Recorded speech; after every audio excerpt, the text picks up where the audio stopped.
Revolver അബദ്ധത്തിൽ നിലത്തുവീണ് വെടിപൊട്ടി കാലിന് പരിക്കേറ്റെന്ന നടൻ ഗോവിന്ദയുടെ മൊഴി മുംബൈ പോലീസ് വിശ്വാസത്തിലെടുത്തിട്ടില്ല. സംഭവവുമായി ബന്ധപ്പെട്ട് നൽകിയ മൊഴി പോലീസ് വിശ്വസിച്ചിട്ടില്ലെന്നാണ് വിവരം.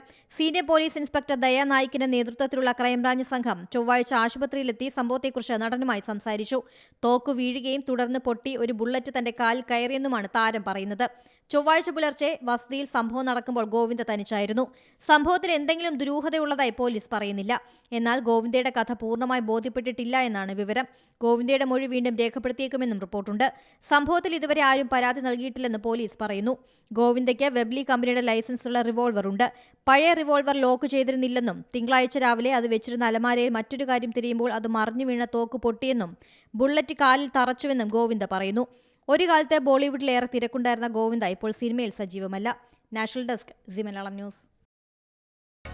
പുതിയ വാർത്തകളും വിശേഷങ്ങളും ഇനി വിരൽ തുമ്പിൽ. എല്ലാ ഡിജിറ്റൽ പ്ലാറ്റ്ഫോമുകളിലും ഇപ്പോൾ സി മലയാളം ന്യൂസ് ലഭ്യം.